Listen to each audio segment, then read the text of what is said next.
வணக்கம். விஷ்ணுவின் 108 திவ்ய தேசங்களில் 64வது திவ்ய தேசமும் ராணிப்பேட்டை மாவட்டம் சோளிங்கரில் அருள்பாலிக்கும் அருள்மிகு லட்சுமி நரசிம்ம சுவாமி திருக்கோயில் பெரியமலை மற்றும் அருள்மிகு யோகா ஆஞ்சநேயர் அருள்பாலிக்கும் சிறியமலை கோயில்கள் உள்ளனங்க. இங்குள்ள அருள்மிகு யோகா ஆஞ்சநேயரின் சிறியமலை கோயிலில் கடந்த ஜூலை மாதம் கும்பாபிஷேகம் நடைபெற்றதுங்க. இந்நிலையில் தொடர்ந்து ராணிப்பேட்டை மாவட்டம் சோளிங்கரில் பெய்து வரும் கனமழையின் காரணமாக சோளிங்கர் சிறியமலை கோவிலின் ராஜகோபுரத்தின் அருகே உள்ள சுற்றுச்சுவர் கனமழையின் காரணமாக இடிந்து விழுந்ததுங்க. அதிர்ஷ்டவசமாக பக்தர்கள் அந்நேரத்தில் அங்கு யாரும் இல்லாததனால் எந்த ஒரு அசம்பாவிதமும் ஏற்படவில்லைங்க.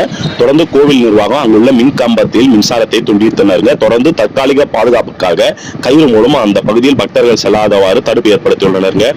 பக்தர்களுக்கு இந்த சம்பவம் மிகப்பெரிய அதிர்ச்சியை ஏற்படுத்தியுள்ளதுங்க. ஏன்னா கும்பாபிஷேகம் நடைபெற்று 3 மாதம் தான் ஆன நிலையில் தொடர்ந்து கோவில் நிர்வாகம் கோவிலோட அனைத்து கட்டமைப்புகளையும் ஆய்வு செய்ய வேண்டும் என பக்தர்கள் கோரிக்கை விடுத்துள்ளனருங்க. ஏன்னா சென்ற ஆண்டு தான் பாத்தீங்கன்னா திருவண்ணாமலையில் மண் சரிவு ஏற்பட்டு மிகப்பெரிய அசம்பாவிதம் ஏற்பட்டுச்சுங்க. அதனால் உடனடியாக சிறியமலை மற்றும் பெரியமலை மற்றும் ஊர் கோவிலின் அனைத்து கட்டமைப்புகளை ஆய்வு செய்ய வேண்டும் என பக்தர்கள் கோரிக்கை விடுத்துள்ளனர். தொடர்ந்து சோளிங்கர் தொடர்பான தகவலுக்கு நம்முடைய பேஜை மறக்காம சப்ஸ்கிரைப் பண்ணி ஃபாலோ பண்ணுங்க. நன்றி. நான் உங்கள் யூடியூபர் வசந்த் பழனி.